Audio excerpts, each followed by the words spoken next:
एक कन्सेंटला ओके म्हणा सगळेजण.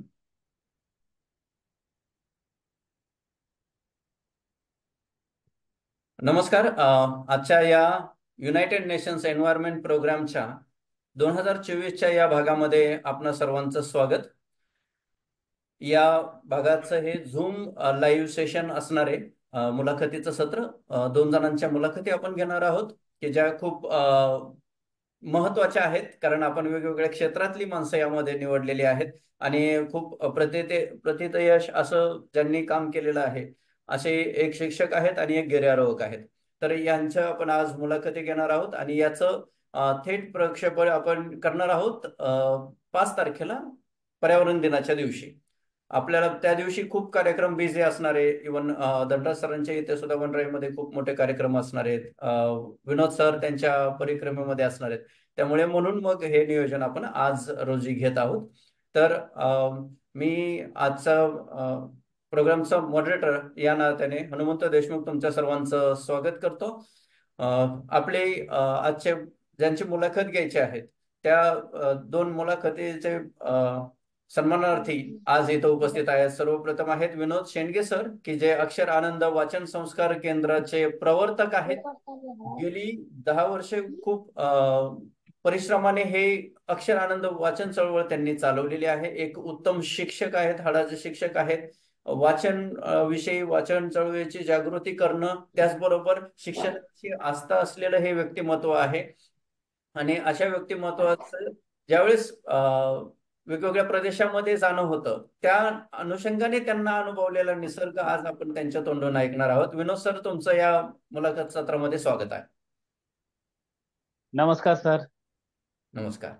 यानंतरचे दुसरे आपले अतिथी आहेत धनराज चंद्रकांत वरखडे सर, की ज्यांनी यावर्षीच गिर्यारोहणामध्ये हिमालयाचा जो सर्वोत्कृष्ट पॉइंट आहे माउंट एव्हरेस्ट, त्याच्या बेस कॅम्प मध्ये सहभाग नोंदवला. सक्सेसफुली ते तिथून परत आलेले आहेत आणि आता पुढचं त्यांचं ध्येय तर आपल्याला या मोहिमेवरनं निश्चितच वाटतंय की आता पुढचं ध्येय असणार आहे माउंट एव्हरेस्टचा. तर असे खूप धाडसी गिर्यारोहक आणि त्याचबरोबर आंत्रप्रणर, की ज्यांनी नवउद्योजक म्हणून ज्यांनी हॉटेल वनराईची स्थापना केलेली आहे आणि त्याचबरोबर त्यांचं या उद्योजकतामध्ये सुद्धा एक पाऊल पडत आहे. तर हे नवउद्योजक आणि गिर्यारोहक धनराज वारगडे सर, सर आपलं स्वागत आहे या कार्यक्रमामध्ये. धन्यवाद सर. हा, आता यानंतर आपण या कार्यक्रमाची धुरा जरा नवीन पिढीकडे देतो आहोत, की जो विद्यार्थी आहे अभिनव देशमुख, की जो मुलाखतकार आहे. आणि अभिनव देशमुख तुमच्या दोघांची मुलाखत घेईल आणि मध्यंतरात मी एखादी प्रतिक्रिया वगैरे देण्याची शक्यता आहे. तर मुलाखतकार अभिनव, तयार आहेस? हो. चला मग तर आपण मुलाखतीला सुरुवात करूया. चला. नमस्ते सर्वांना. मी अभिनव. विनोद सर, नमस्कार. सगळा पहिला प्रश्न. नमस्कार. नमस्ते. तुमचं दोघांचं या कार्यक्रमात स्वागत आहे. सगळा पहिला माझा प्रश्न तुम्हाला आहे. तुमचं पूर्ण नाव, पत्ता, शिक्षण व व्यवसाय याचा अल्प परिचय द्यावा. मी विनोद शेंडगे, जिल्हा परिषद प्राथमिक शाळा सोमठाणा, तालुका मानवत, जिल्हा परभणी या ठिकाणी म्हणून कार्यरत आहे. मागील 20 वर्षापासून या सेवेमध्ये आहे आणि माझं मूळ गाव हे धाराशिव जिल्ह्यामध्ये आहे. माझं शिक्षण हे BA B.Ed झालेलं आहे आणि वाचनाची, सायकलिंगची आवड आहे.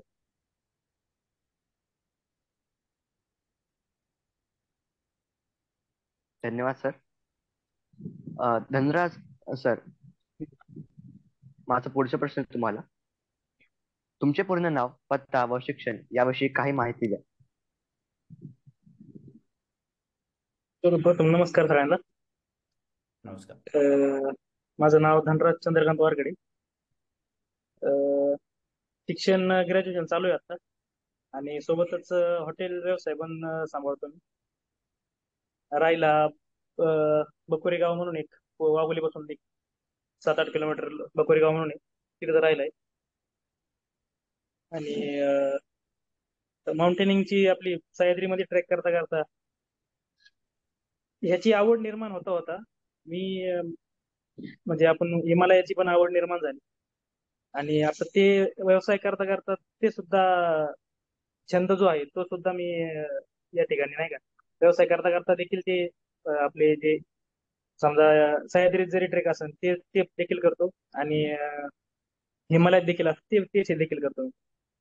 म्हणजे थोडक्यात असं म्हणायचं की सह्याद्रीचा ट्रेक करता करता जसं दिल्ली हा हा शिमल्याचे मर्जी हो राहायचे असं तशा पद्धतीने आपण सह्याद्रीचा ट्रेक करता सह्याद्रीने जी हाक मारलेली आहे हिमालयाला ते हिमालयाने बरोबर. म्हणलं हा धनराज या तुम्ही या ठिकाणी या आणि हे हा सह्याद्रीचं उत्तुंग वैभव जे आहे ते आम्हाला पण सांगा असं बरोबर संदेश दिला असं समजूया. बरोबर बरोबर.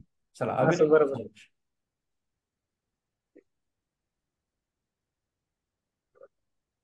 तर विनोद सर, हम्म अक्षरानंद वाचन चळवळीविषयी किती परिक्रमा केल्या? मला सांगायला खूप आनंद वाटेल की मागील 5 वर्षापासून पूर्ण महाराष्ट्रभर अनेक जिल्ह्यामध्ये सायकलिंगच्या परिक्रमा माझ्या झालेल्या आहेत. आजपर्यंत जवळपास माझा 6,000 किलोमीटरचा सायकल प्रवास पूर्ण झालेला आहे. मागील 7 वर्षापासून सायकलिंग लॉंग रूटची दीर्घ पल्ल्याची सायकलिंग करण्याची आवड सर्व सायकल प्रेमीच्या मित्र परिवाराच्या सानिध्यात राहून झाली आहे. आजपर्यंतच्या परभणी पुणे सायकल प्रवास असेल, परभणी रायगड अलिबाग मुंबई सायकल प्रवास असेल, परभणी नागपूर असेल, पूर्ण मराठवाड्याच्या 8 जिल्ह्यांची सायकल परिक्रमा असेल, त्यात परत प्रत्येक जिल्ह्याच्या काही जिल्ह्या मग त्या जिल्ह्यांच्याही परिक्रमा या सायकल परिक्रमा मी पूर्ण केलेल्या आहेत. मग त्यात परभणी आहे, हिंगोली आहे, जालना आहे आणि आता अशा अनेक सायकल परिक्रमा. या सायकल परिक्रमेत सर्वांशी संवाद साधत आपला छंद सायकलिंगचा छंद आणि वाचनाचा छंद या दोन्ही गोष्टी या सोबत करता येतात. त्यामुळं एक स्वतःला निखळ आनंद देण्याचा हा प्रवास सुरू झालेला आहे. आणि आज मला तुझ्याशी गप्पा मारताना अभिनव खूप आनंद वाटतोय.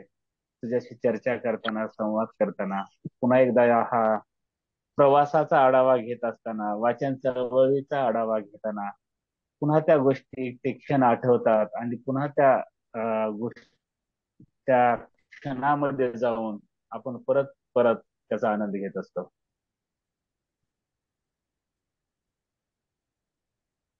धन्यवाद सर. धन्यवाद सर. पुढचा प्रश्न तुमच्याकडे. गिर्यारोहण करा करावंसं का वाटलं? हिमालयात जाण्याचा म्हणजे आम्हाला योग आला तो म्हणजे पहिल्यापासून सह्याद्रीची आवड असल्यामुळं आम्ही असं होतं की महिन्यातून एक ट्रेक नाही झालं की आम्हाला करमत नसायचं. तेव्हा एक तरी ट्रेक झाला पाहिजे, तेव्हा 15 दिवसातून का नाही एक तरी ट्रेक झाला पाहिजे. आणि मग या ट्रेक करता करता आमचे एक सर आहेत बालाजी माने सर. त्यांनी 2012 साली आणि 13 साली एव्हरेस्ट केलेलं आहे. आणि शरद कुलकर्णी सर ज्यांनी जगातले 7 समिट्स आणि एव्हरेस्ट 3 वेळा केलेले आहेत. असे सर आमच्या बरोबर ट्रेकिंगला होते. आणि मग त्यांनी असंच आमचा विषय निघला की बाबा सह्याद्री झाले आता हिमालयात नाही का की बाबा हिमालयात एखादा ट्रेक येऊ. मग चर्चा झाली की ईबीसी बद्दल अन्नपूर्णा बेस कॅम्प बद्दल चालू होतं सुरुवातीला. पण अन्नपूर्णाला गाडीने सुद्धा जाता येतं. म्हणून मग आम्ही तो कॅन्सल केला आणि ईबीसी एव्हरेस्ट बेस कॅम्पला जायचं ठरवलं. मग त्यानंतर मग आम्ही त्याची प्रॅक्टिस सह्याद्रीत 3 महिने आधी सुरू केली करायला.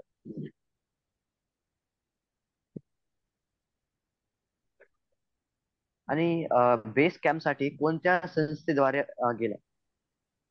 हेच शरद सर आणि बालाजी सर तुम्हाला जे नाव सांगितलं मी आता यांची एक संस्था आहे ऍडव्हेंचर म्हणून. तर ह्यांच्या थ्रूच आम्ही तिकडे गेलो होतो. हा. विनोद शिंदे सर, हम्म. या वर्षीची परिक्रमा कुठली? हा आता माझी दिवाळीमध्ये परभणी नागपूर ही सायकल परिक्रमा झाली आणि आता 3 जूनला परवाच जागतिक सायकल दिन आहे. सोमवारी मी परभणी ते नंदुरबार असा हा जवळपास 550-600 किलोमीटरचा सायकल प्रवास करतोय. हा सायकल प्रवास परभणी, जालना, बुलढाणा, मलकापूर, भुसावळ, जळगाव, अमळनेर, धुळे, दोंडाईचा आणि नंदुरबार या ठिकाणी या सायकल परिक्रमेचा माझा या वर्षीचा सुरुवात परवाला मी करत आहे. आणि यावेळेस एक विषय मी घेतोय या सायकल परिक्रमेच्या निमित्तानं की सहकुटुंब आपण वाचन करूया. सहकुटुंब वाचनानंच मुलावरती वाचनाचे संस्कार होतील, कुटुंब वाचत राहतील आणि वाचनातून आपलं कुटुंब समृद्ध करूया. म्हणून एक राज्यस्तरीय सहकुटुंब पुस्तक वाचन स्पर्धा अक्षरानंद वाचन चळवळीनं घेतलेली आहे, नियोजित केलेली आहे. ती 7 जून ते 31 डिसेंबर या दरम्यान होत आहे आणि त्याच्या जनजागृतीसाठी हा सायकल प्रवास आहे. प्रवासामध्ये मग वेगवेगळे ग्रंथालय असतील, शिक्षक, साहित्यप्रेमी, लेखक, सायकल स्वार या सर्वांशी संवाद साधत सहकुटुंब पुस्तक वाचन स्पर्धेची जनजागृती करत हा प्रवास माझा परवाला सुरू होत आहे. अभिनव. हा, खूप छान वाटलं सर, कारण आतापर्यंत आपण म्हणजे संपूर्ण महाराष्ट्र जवळजवळ आता या परिक्रमेनंतर संपूर्ण महाराष्ट्रच कव्हर होईल तो. आणि मला हो. तर अशी दाट शक्यता वाटायला लागली की हे व्यक्तिमत्व आता संपूर्ण भारत भ्रमण करतं की काय. तर वाचन जागृतीसाठी एवढ्या मोठ्या प्रमाणावरचे प्रयत्न आहेत. आणि सर, तुम्हाला सांगायला आनंद वाटेल की हम्म, हम्म, तुमच्या हम्म. परिक्रमेचा मार्ग आमच्या परिचित लोकांपर्यंत पोहोचलेला आहे. त्यामुळे तयारीत राहा. खूप बर. व्यक्ती तुमच्या भेटीला येणार आहेत किंवा तुमच्या मार्गस्थ दोंडाईच्या जळगाव या विभागामध्ये भेटणार आहेत तुम्हाला. अभिनव, पुढचा प्रश्न. नक्कीच, नक्कीच. ओके. तर जसं की विनोद सर तुम्ही म्हटला की तुम्ही सायकलिंग करता 500-500-600 किलोमीटर एका सायकल राईड असते. तर या दरम्यान निसर्ग व इतर वेळेचा निसर्ग तुमच्याशी काय बोलतो? हम्म. खूप चांगला प्रश्न आहे अभिनव. खर तर इतर वेळेचा निसर्ग आपण आपल्या धावपळीच्या रोजच्या व्यवसायाच्या पेशाच्या किंवा हे रहाटगाड्यात आपण अडकलेलो असतो. आजूबाजूला काय चालतंय निसर्गात हे पाहायला आपल्याला आता वेळच राहिलेला नाही. रोज आपलं पुढचं काम काय आहे, प्रवास काय आहे, वाहन कोणतं पकडायचं, नियोजित ठिकाणी कधी पोहोचायचं, सर्व्हिसच्या ठिकाणी कधी जायचं, आल्यानंतर मग कामाचे व्याप, व्यवसायाचे असतील, नोकरीचे असतील, कुटुंबाचे असतील. त्यामुळे बाजूला जरी एखादा पक्षी दिसला तरी आम्हाला तो आम्ही किती कुतूहलाने पाहतो हा प्रश्न पडतो. किंवा निसर्गाशी संवाद हा नसल्यातच जमा असतो. खरं तर शहरीकरणामध्ये आता आजूबाजूला निसर्ग पण राहिला नाही. आणि म्हणून जेव्हा प्रवासामध्ये सायकल प्रवासामध्ये घर सोडून 400-500-600 किलोमीटरचा हा सायकल प्रवास होतो. गाव सोडून शहर सोडून जसं आम्ही बाहेर येतो तेव्हा मात्र त्या निसर्गाशी आम्ही काय होतो, एकात्म पावतो. तिथले झाडं असतील, पक्षी असतील, प्राणी असतील. सायकलवरचा प्रवास हा धावपळीचा नसतो किंवा मोटरसायकल सारखा फोर व्हीलर मध्ये आपण बसून जेव्हा भरकन आपण एखाद्या ठिकाणी सहज अर्धा पाऊण तासात पोहोचतो किंवा 1 तासात पोहोचतो. निसर्गाशी एकरूप होण्यासाठी त्यातही वेळ नसतो. त्यात परत अजून सोबत मित्र असतात किंवा ग्रुपमध्ये आपण प्रवास करत असतो तेव्हाही आपण निसर्गाशी संवाद किती साधतो हा प्रश्न आहे. हा सोलो सायकलिंग हा प्रकार मी निवडतो. एकट्यानंच हा आजपर्यंतचा सर्व सायकल प्रवास पूर्ण केलेला आहे. त्याच्या पाठीमागचं ते कारणच आहे की आपल्याला एकांत भेटावा, निसर्गाशी एकरूप होता यावं, त्याच्याशी संवाद साधता यावा. आणि म्हणून जेव्हा आपण गाव सोडून शहर सोडून बाहेर जातो तेव्हा प्रवासामध्ये खरंच खूप मजा वाटते. त्या निसर्गाच्या सानिध्यात आनंद भेटतो. शांतता असते, नीरव शांतता असते, फार मन प्रसन्न करणारी शांतता असते. आणि फार असं प्रसन्न वातावरण असतं निसर्गाच्या सानिध्यात. पक्ष्यांचा चिवचिवाट असेल, किलबिलाट असेल, झाडं असतील, वेगवेगळ्या प्रकारची झाडं असतील. ही झाडं सुद्धा माणसाशी बोलत असतात. त्यांची फुलं वेगवेगळ्या, प्रत्येक झाडाचं फुल हे वेगळं असतं, पान वेगळं असतं. म्हणून खूप छान वाटतं. आणि म्हणून हा फरक आहे की आपण रोजच्या दैनंदिन जीवनात निसर्गाशी आम्ही कोणत्याही गोष्टी सहसा निसर्गाचा आणि आमचा कधी संबंध येत नाही. जे आपण परिक्रमेमध्ये, सायकल प्रवासामध्ये मला जो जाणवतो तो दैनंदिन जीवनामध्ये जाणवत नाही.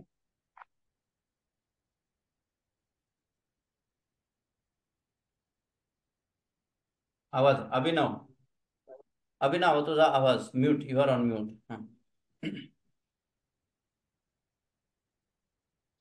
धन्यवाद विनोद सर. धनराज सर, जसं की तुम्ही म्हटला की तुम्ही ऍडव्हेंचर्स या संस्थेद्वारे हिमालय बेस कॅम्प पर्यंत पोहोचतात, तर त्या संस्थेची काही अटी व नियम सांगा. आवाज आवाज धनराज, तुम युआर ऑन म्यूट. हॅलो, येतो ना? हा येतो. तर त्यांचे नियम अटी अशा होत्या की सुरुवातीला आम्ही जी प्रॅक्टिस केली, म्हणजे आमची जे सोबत जी टीम होती ती 60 ते 70% त्यांचे 40 प्लसचे ह्याचे होते सगळे. म्हणजे हम्म. बऱ्यापैकी कुणाचे 40, कुणाचे 50, आणि ते शरद सर स्वतः 62, त्यांचं स्वतःचं वय 62 आहे. तर नियम अटी अशा होत्या की जेवढं चालता येईल तेवढं तुम्ही चाला बस. कारण की तिकडं आपल्याला ईबीसीच्या कॅम्पवरती कमीत कमी 7 दिवसात आपल्याला म्हणजे वन साईडचं त्याचं अंतर जे 70 किलोमीटर आहे. तर बर. आम्ही 7 दिवस निवडले होते. रोज रोज 10 किलोमीटर चालणे म्हणजे चालणे कंपल्सरी केलं होतं. त्यामुळे सह्याद्रीमध्ये आम्हाला जेवढं टफ चालता येईल, म्हणजे आम्ही एवढे चॅलेंजिंग वाले ट्रेक घेतले होते ना की ते म्हणजे इथून भीमाशंकरचा ट्रेक आम्ही जो केला, हम्म. लोणावळा ते भीमाशंकर आम्ही चालत आलेलो आहे वा. 2 दिवसात. म्हणजे ते चॅलेंजिंग होतं खूप. आणि हम्म. त्यांचे नियम म्हणजे हेच की बाबा सोबत चालणे, एकामेकाची साथ सोडणे नाही, म्हणजे हे कॉमन जे नियम असतात तेच. असं स्ट्रिक्टली वगैरे अजिबात नव्हतं त्यांचं, असं वेगळं काही नव्हतं. अभिनव. म्हणजे या दरम्यान आम्हाला एक समजलं की लोणावळा ते भीमाशंकर अशा हा पद्धतीने खूप चांगला ट्रेक झाला होता. मला वाटतं तर फेसबुकवर पण आम्ही तो पूर्ण रूट पाहिला की तुम्ही ज्या पद्धतीने गेलात तो. हा बरोबर. आणि आज लोणावळा ते भीमाशंकर आणि प्लस सिंहगड, राजगड आणि तोरणा हे पण 3 दिवसात आम्ही केलेलं आहे. म्हणजे असे बरेच ट्रेक आहेत जे हम्म. रेंज ट्रेक आपण त्याला म्हणतो. म्हणजे फक्त गड नसतो तर त्याला लॉंग रूटचा ट्रेक असतो, त्याला रेंज ट्रेक बोलतात. ते आम्ही बरेच केलेले आहेत. 5-6 ट्रेक आम्ही ते केले. म्हणजे एका 2 दिवसात 3-4 गड करणे. मग हम्म. ह्याने काय होतं, बॉडीला एक सवय लागते, बाबा रोज चालतोय बा बरोबर. तिकडे. कारण की आपल्याला रोज 11-12 किलोमीटर रोज चालायचं होतं, त्यासाठी इकडे प्रॅक्टिस गरजेची होती. म्हणजे यातून आपल्याला एक आणखी एक ऐतिहासिक चांगला संदर्भ मिळतो की छत्रपती शिवाजी महाराजांची प्रेरणा, की ज्यांचं आता पाठीमागे तुमच्या 100% बॅकग्राऊंडमध्ये तो 100%. फोटो पाहू बस शकतो बस. की छत्रपती शिवरायांचा मावळा असाच पाहिजे आणि महाराष्ट्रामध्ये असाच घडला पाहिजे की जो एका असंच दिवसामध्ये घडलं एवढं पाहिजे. ट्रेक 100% करू शकतो, सायकलिंग करू करू शकतो. शकतो आणि पूर्ण करू शकतो. महाराष्ट्राचा इतिहास आणि भूगोल या दोन्हीचा सांधा घालू शकतो, असं कार्य करणं बरोबर. गरजेचं आहे. खूप छान वाटलं सर. बरोबर. पुढचा प्रश्न. तर धनराज सर, जसं की तुम्ही म्हटला की तुम्हाला गिर्यारोहण खूप आवडतं. हम्म. 10-10 किलोमीटर चालायचं म्हणजे खूप मोठी गोष्ट आहे. माझ्यासाठी तर खूप मोठी गोष्ट आहे. तर गिर्यारोहण ट्रेकिंग हा दिनचर्येचा भाग आहे का, आणि का? दिनंदिरीचा भाग त्याला नाही म्हणता येणार. कारण की कसं आहे, जर तुम्ही त्यात पूर्णपणे जर गुंतत असाल ना, म्हणजे गुंतवणूक तुमची शरीराची किंवा तुमच्या टाइमची त्याच्यात जर करत असाल ना, तर त्या गोष्टीला तुम्ही व्यवसाय म्हणून बघितलं पाहिजे. तुम्ही स्वतः ते ऍडव्हेंचरचे ट्रेक घेतले पाहिजे. तर आपण जर समजा मी स्वतः, आता मी हॉटेल व्यवसाय करतो, तर मला ते पूर्ण वेळ त्याला मी देऊ शकत नाही. महिन्यातून 1 दिवस किंवा 2 दिवस असे असं शक्य आहे. पण पूर्ण वेळ त्याला देणं म्हणजे आपण एकतर त्या व्यवसायात जाणं, किंवा मग तसं शक्यच नाहीये की आपण बाबा दुसरा व्यवसाय करून सुद्धा तो व्यवसाय तिकडं म्हणजे ट्रेक करणे. मग इकडं हे आपण ह्या व्यवसायाला दुर्लक्ष केल्यासारखं होतं. आता मी हॉटेल चालू असताना पण मी आता वडिलांना सांगून गेलो की बाबा 20 दिवस, मी 20 दिवस गेलो तिकडे. 20 दिवसात मी जरी तिकडे फिरत होतो तरी माझं लक्ष इकडे हॉटेलकडे होतं की बाबा काय होते, कसं कस्टमर येतात की नाही, कस्टमर पप्पांना एकट्याला हँडल होत आहेत की नाही, असं हम्म. लक्ष माझं इकडे होतं. त्यामुळे मग जर आपल्याला ते पूर्णपणे जर करायचंय, समजा मी जर हॉटेल जर नसतं, तर मी 100% माझा व्यवसाय तिकडेच केला असता. 101% माझं मी मी ड्रीम केलं असतं की मला ऍडव्हेंचर मध्येच व्यवसाय करायचा आहे. पण ते हॉटेल ऑलरेडी असल्यामुळे मला ते बॅलन्सिंग होणार नाही. त्यामुळे ते दैनंदिनी रोज शक्य नाहीये. तुम्ही महिन्यातून एकदा ट्रेक करा किंवा महिन्यातून दोनदा करा, जसं जमल तसं, किंवा रोज दर रविवारी जशी सुट्टी भेटेल दर रविवारी जरी ट्रेक केला तरी पॉसिबल आहे. पण हे दैनंदिनी तुम्ही जसं जो प्रश्न आहे तुमचा ते बरोबर आहे.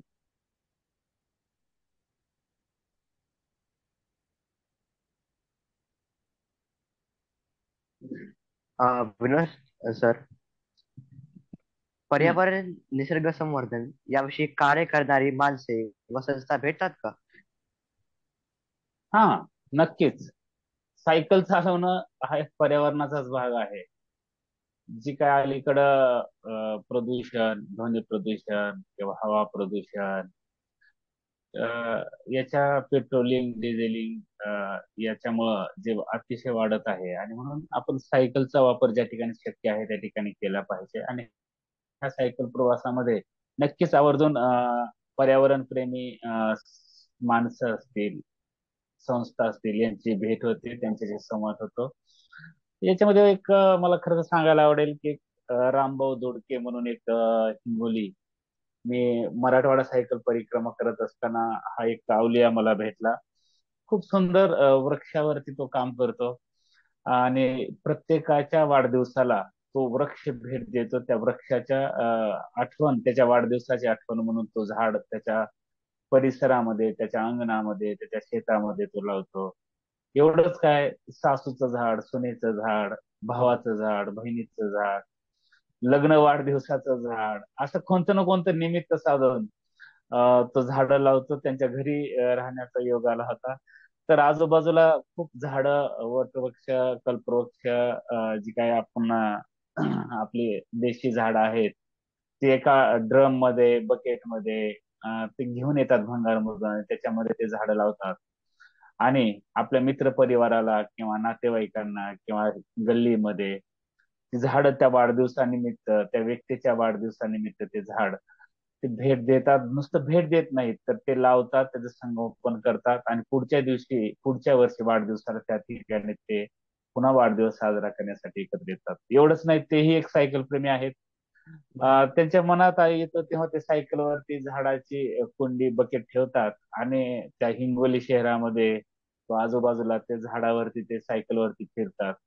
एक ऑक्सिजनचा मास्क चेहऱ्याला लावलेला असतो, नाकाला लावलेला असतो, आणि त्याची सलाईनची नळी त्या झाडाला असते, किंवा ही एक वाह. झाड हे ऑक्सिजन देणार आहे, अशा स्वरूपाचा तो देखावा असतो.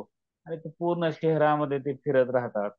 हर एक एमएससीबी मध्ये ते सेवेला आहेत, आणि खूप सुंदर काम करतात. एक अवलियासारखं ते सतत झपाटल्यासारखं त्या झाडासाठी काम करतात. दुसरे जे आहेत एक असेच भाऊसाहेब गवळी म्हणून गिरिदुर्ग भ्रमंती करतात सुप्यामध्ये, अहमदनगर जिल्ह्यामध्ये. तेही वृक्षप्रेमी, पर्यावरण प्रेमी आहेत. बीडमध्ये एक खरवडे म्हणून एक व्यक्ती आहेत. आजूबाजूला एक टेकडी आहे डोंगराची, आणि त्या ठिकाणी त्याने पूर्ण ती टेकडी झाडं, त्यांचा मित्र परिवार असतं ते लावतात, आणि सतत अगदी 12 महिने 24 तास त्याच्यासाठी ते पूर्ण वेळ देतात. पाणी, त्याचं संगोपन करणं किंवा त्याचं संवर्धन करणं. खर तर मला अजून एक सांगायला आवडेल. पुण्याच्या प्रवासामध्ये हनुमान देशमुख नावाचे सुद्धा एक व्यक्ती असे भेटले, की जे माझी भेट, त्यांनी माझं स्वागतच एक गुलाबाचं झाड देऊन केलं होतं, आणि मला आठवतं, आणि त्यांनी माझी ती आठवण म्हणून ते ज्या ठिकाणी वृक्षारोपण करतात, संवर्धन करतात, त्या ठिकाणी ते त्यांनी लावलं, आणि त्याचे फोटो सुद्धा त्यांनी मला पाठवले. त्यांना वाचनाची आवड आहे, ते वाचनाची आवड त्या हिल्स वरती, त्या जाऊन, टेकडीवरती जाऊन झाडं लावतात, आणि वाचन त्या सानिध्यात करतात. अशा अनेक आहेत. एक खुशाल कापसे नावाचे शिक्षक आहेत, पारशिवनी, नागपूर जिल्ह्यामध्ये, पारशिवनी तालुक्यात. त्यांच्या शाळेच्या अंगणामध्ये ते पक्ष्यासाठी रोज खाऊ ठेवतात. शाळेतला तांदूळ असेल त्यासाठी त्यांनी फार छानपैकी असं ते पॉट डेव्हलप केलेले आहेत, भांडे विकसित केलेले आहेत. एका भांड्यामध्ये तांदूळ किंवा मुलांचा राहिलेला खाऊ, तर दुसऱ्या भांड्यामध्ये पाणी. असं परिसरातले पक्षी येऊन त्या शाळेच्या प्रांगणात, झाडावरती, अंगणात येऊन, चिमण्या असतील, कावळे असतील, ते येऊन ते टिपत असतात, खात असतात. मग अशा अनेक पर्यावरण प्रेमी संस्था आहेत, वृक्षारोपण करणारे आहेत, त्याचे संवर्धन करणारे आहेत. असे अनेक माणसं, झपाटल्यासारखी काम करणारी माणसं या सायकल प्रवासामध्ये मला भेटतात. छान वाटलं सर. बिनभिंतीची शाळा जी आहे ती सुद्धा विद्यार्थ्यांना हम्म. अनुभवायला मिळत असेल. आणि निसर्ग हीच खरी शाळा आहे, खूप मोठी शाळा आहे की ज्याच्यामध्ये आपण म्हणजे आपण ज्या शाळेमध्ये शिक्षक आहोत ते ते खूप छोटीशी वाटते या अनुषंगाने. पण हे बिनभिंतीची नक्कीच, खरी शाळा, नक्कीच, उघडी शाळा. नक्कीच. हम्म. बरोबर आहे. म्हणजे ही चार भिंतीची शाळा एक ज्ञान घेण्याचं, एक दिशा दाखवण्याचं एक ठिकाण आहे. परंतु खर तर ज्ञानाचा सागर आणि आघाड ज्ञान हे खर तर ही निसर्ग शाळेमध्येच आहेत. आणि या निसर्ग शाळेमध्येच आपल्याला परिसराचं ज्ञान आहे, विज्ञानाचं आहे, इतिहासाचं आहे, भूगोलाचं आहे, भाषेचं ज्ञान आहे. या सगळ्या गोष्टीचं ज्ञान आपल्याला या निसर्ग शाळेमध्ये भेटतं आणि ते अगदी भरभरून देतं. फक्त आपली पाच ज्ञानेंद्रिय त्यासाठी आपली सज्ज असली पाहिजे, ते स्वीकारण्यासाठी, ते घेण्यासाठी. हम्म. निसर्ग तर फ्री ऑफ कॉस्ट मध्ये देतो, त्यासाठी कोणतंही मूल्य तो घेत नाही. परंतु माणसांनीच फार आपल्या हव्यासापोटी आणि दिशाहीन झाल्यामुळं खर तर जे काय निकोप आणि नैसर्गिक आणि शुद्ध ज्ञान आहे त्याच्याकडे दुर्लक्ष होत आपण एका मर्यादित कंपुशाहीमध्ये आपण अडकलेलो आहोत. निसर्ग हा भरभरून प्रेम देतो, आनंद देतो. आणि तुम्हाला तुमच्या जीवनात जी काही समस्या आहेत, संकट आहेत, त्याच्यावरती कसं मात करायचं हे सुद्धा निसर्ग आपल्याला शिकवतो. आणि म्हणून निसर्गाच्या सानिध्यात जी माणसं सतत राहतात, खर तर त्यांच्यावर डोंगरा एवढी मोठमोठी संकट असतात, तरीही ते कधी थकत नाहीत किंवा निराश होत नाहीत. त्यांना कधी नैराश्य येत नाही, डिप्रेशन कधी त्यांना येत नाही. एक साधं उदाहरण घेतलं तर शेतकरी आहे. खरं तर आज शेतकऱ्यांची अवस्था फार बिकट आहे. परंतु निसर्गाच्या सानिध्यात ते असल्यामुळे या मोठमोठ्या संकटाला, मग ते आर्थिक असू द्या, सामाजिक असू द्या, या सगळ्या संकटांना ते सामोरं जाऊन अगदी आनंदानं ते जीवन जगतात. आणि ज्यांच्याकडं 7 पिढ्यांचं बसून खाल्लं तरी भरपूर आहे, असे लोक मात्र डिप्रेशन मध्ये जातात. हे लक्षात येतं की निसर्गाची ताकद काय आहे. आणि म्हणून आपण निसर्गाकडून हे शिकूया आणि छानपैकी आपण जीवन जगूया. वा, खूपच सुंदर संदेश दिलात. म्हणजे सर्वांना प्रेरणादायी असा हा संदेश आहे. खूप छान वाटलं सर. अभिनव, पुढचा प्रश्न. तर धनराज सर, जी. माझा आवाज येतोय? हा, येतो येतो. हा, येतो येतो. ओके. तर धनराज सर, जसं की विनोद सरांनी सांगितलं त्यांच्या आवाज आवाज गेला परत, थांब. आवाज गेला अभिनव. हा, बोल आता. हॅलो. हा, बोल. तर जसे विनोद शिंदे सरांचे काही सहकार्यांबद्दल त्यांनी सांगितले, तसे तुमचे काही सहकारी असतील जे बेस कॅम्प पर्यंत आले असतील, किंवा तुमचे असे काही सहकारी जे तुमच्या सोबत नेहमी असतात, त्यांच्याबद्दल सांगा. बेस कॅम्प तिकडं जी संघ माझ्यासोबत जी होती माझी, मी जसं सांगितलं की 60 ते 70% जी वयस्कर लोक जी होती, तर त्यांना चॅलेंज असं आलं वरती गेल्यावरती की अं, जो बेस कॅम्पच्या आधीचा जो आमचा स्पॉट होता, तिथं गेल्यानंतर त्यांना 5 ते 6 जणांना ऑक्सिजनचं चॅलेंज आलं की नाही का, त्यांना हम्म. ऑक्सिजन म्हणजे श्वास घेता येत नव्हता. म्हणजे तिकडे वरती गेल्यानंतर अशी अवस्था आहे की तिथं झाडं नाही, बरोबर. थंडीमुळे बर्फामुळे तिथं झाडं येत नाही. आणि आणि आपण चालत असताना ऑक्सिजन कमी होणे म्हणजे हम्म. हे थोडं डिफिकल्ट आहे त्यांना, की बाबा शक्यतो बेस कॅम्पला ऑक्सिजन आपण सोबत घेत नाही, कारण की शक्यता गरज पडतच नाही. एव्हरेस्ट वरती जर गेलो तरच आपण ऑक्सिजनचा ते जो सिलेंडर असतो छोटा, हम्म. तो आपल्या सोबत असतो. बेस कॅम्पला गरज पडत नाही. पण आमच्यातले काही म्हणजे हा त्रास त्यांनाच झाला ज्यांनी ट्रेक कमी केले होते. म्हणजे हा एक अनुभव तिथं मला आला की ज्यांनी आमच्यासोबत प्रॅक्टिस करताना 3 महिने ज्यांनी ट्रेक आमच्यासोबत कमी म्हणजे नाही का 5-6 ट्रेक ज्यांनी कमी केले, हा त्रास त्यांना झाला फक्त की दम लागणे, लवकर दम लागणे, किंवा चालता चालता चक्कर येऊन पडणे. तर हे चॅलेंजेस तिथं बऱ्यापैकी जास्त होते. आणि आमच्यातले बऱ्यापैकी लेडीज ज्या होत्या त्या सगळ्याच रिटर्न आल्या अर्ध्यातूनच. आणि आम्ही टोटल 18 जण होतो, त्यातले फक्त मोजून आम्ही 6 जण बेस कॅम्प पर्यंत पोहोचलो. आणि त्रास त्यांचा म्हणजे हेच की प्रॅक्टिस न केल्यामुळे त्यांना त्रास झाला. आमच्यासोबत जे सगळे जे होते म्हणजे इथं सरावाचं महत्व अधोरेखित होतं की बॉडी मेकॅनिझम सरावाने ते अंगवळणी पडलं पाहिजे. बरोबर बरोबर. प्रॅक्टिस नाही केली मग ते अचानक तिकडे येऊन ते फायदा नाही ना. हा अभिनव. शरीराला ती सवय लागली पाहिजे तरच त्याचा बेनिफिट आपल्याला भेटणार. अभिनव, हा संदेश आहे तुम्ही आणि तुझ्या वर्गातल्या मित्रांसाठी, तुझ्या बरोबरच्या सर्वांसाठी की सराव कमी पडला की तुम्हाला ते उद्दिष्ट गाठणं शक्य नाही. हा बरोबर. प्रश्न. हो नक्कीच मी माझ्या मित्रांना हे सुद्धा सांगेल. तर धनराज सर, बेस कॅम्पच्या आधी तुम्ही आणि बेस कॅम्पच्या नंतर तुमच्यामध्ये काय बदल आला हे स्पष्ट करा. बद्दल तसं काय म्हणता येणार नाही, कारण की बेस कॅम्पच्या आधी देखील मी ट्रेक करतोय आणि आता देखील चालूच आहे. आता जरी ट्रेक नसलं करत तर आमच्या हॉटेलच्या बॅक साईडला एक डोंगर आहे. तो डोंगर रोज चढून खाली येणे हे रोजचं ट्रेकिंगचं म्हणजे मला ती शरीराला सवय लागलेली आहे. मी एक ठरवलेलं आहे की डेली ज्या स्टेप्स असतात माझ्या त्या कमीत कमी 25,000 प्लस डेली झाल्याच पाहिजे. हा माझा डेलीचा गोल आहे. त्यामुळे ईबीसी केल्यानंतर आणि अगोदरचं म्हणजे असं एवढा फरक नाही जाणवला, की फक्त एवढंच की एक वेगळा अनुभव ईबीसी केल्यानंतर मला ते आला की हिमालयात कधी गेलो नव्हतो. तर ते एक वेगळा अनुभव तिकडे गेल्यानंतर मला आलाय आणि तिकडची आवड निर्माण झाली. आणि मी आतापासूनच पुढच्या वर्षी एव्हरेस्टच्या समोर एक डोंगर आहे अहमदबला म्हणून एक माउंटेन, तर त्याची प्रॅक्टिस मी या वर्षीपासून चालू करणार. बर. त्या उद्दिष्टासाठी तुम्हाला शुभेच्छा पहिल्यांदा. अभिनव, पुढचा प्रश्न घ्या. धन्यवाद धन्यवाद सर. विनोद सर, जागतिक सायकल दिवस 3 जूनला आहे. सायकलवर जनजागृती करताना पर्यावरणाची ही काळजी घेतात, तर याविषयी तुम्ही काय सांगाल? पर्यावरण फार गरजेचं आहे.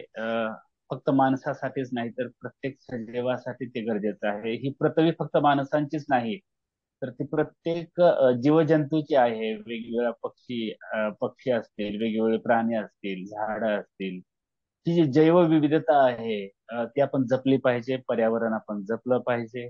आणि ही जी अन्न साखळी असेल, जैवविविधता साखळी असेल, एकमेकावर अवलंबित्व जे वेगवेगळ्या प्राण्यांचं, सजीवांचं आहे, ती साखळी जी आहे त्यात मानवाचा हस्तक्षेप अलीकडे खूप वाढत आहे. आणि त्याच्यामुळं पर्यावरण संतुलन ढासळत चाललेलं आहे. वेगवेगळ्या समस्या वरचेवर निर्माण होत आहेत. तापमान वाढत आहेत. यावर्षी आपण बघतोय की तापमानाचा जगभरात उच्चांक गाठलेला आहे आणि आपण ही त्याच्या झळा किती भोगतोय हे आपण पाहतोय मागच्या महिन्या 2 महिन्यापासून. आणि म्हणून पर्यावरण जपणं, त्याचं संवर्धन करणं जसं ला शक्य आहे, आपल्या स्तरावरती, मीच्या स्तरावरती आपण ते काम केलं पाहिजे. झाडं लावली पाहिजे, झाडं जपली पाहिजे. ज्या ज्या ठिकाणी आपल्याला सायकलिंग करणं शक्य आहे, 5 किलोमीटर 10 किलोमीटर जायचंय, तर आपण ती केली पाहिजे. जिम मध्ये जाऊन आपण सायकलिंग करण्यापेक्षा, तिथं एसी लावून सायकलिंग करण्यापेक्षा ओपन स्पेस मध्ये बाहेर जाऊन आपण सायकलिंग केली, हे सुद्धा पर्यावरणाचं रक्षण आहे. पर्यावरणाच्या सानिध्यात आपण राहिलं पाहिजे. आणि ज्या ज्या ठिकाणी आणि जसं जसं शक्य आहे तसं आपण ते जपलं पाहिजे. आणि म्हणून जागतिक सायकल दिन खर तर विदेशामध्ये ज्या ठिकाणी खर तर जिथून वाहनांची सुविधा किंवा शोध लागले त्या ठिकाणी सुद्धा सायकलिंगसाठी ट्रेक असतात, सायकलिंगसाठी वेगळे रस्ते असतात. 5-10 किलोमीटर जायचं असेल तर ते सायकलवरती जातात. 30-40 किलोमीटर जायचं असेल तर ते टू व्हीलर वापरतायत. त्याच्या 100 किलोमीटर जायचं असेल तर विनोद सर, फोर व्हीलर विनोद सर, वापरतात. विनोद सर, मध्ये थोडासा डिस्टर्ब करतो मी. आता फक्त आपल्याला 30 सेकंद उरले. हा हा, ते काय करूया, आता मीटिंग बंद होईल आपोआप, ठीक, पुन्हा त्याच्यावरच जॉईन होऊया. ओके, 5-7 ठीक आहे. मिनिटाचा गॅप घ्या तुम्ही पण, मग नंतर याच लिंकला जॉईन व्हायचं. याच लिंकवर परत ठीक आहे, जॉईन, ठीक आहे, परत ठीक नंतर आहे. फक्त 15 मिनिटं राहील आपलं, म्हणजे पार्ट 1 पार्ट 2 असं. चालेल चालेल चालेल चालेल. तुमचा चालेल. संदेश आपण हो हा पुढे कंटिन्यू ठेवूया त्या पुढच्या मीटिंग मध्ये, हो हो, कारण नक्की नक्की. संदेश अर्धा राहील नाही तर.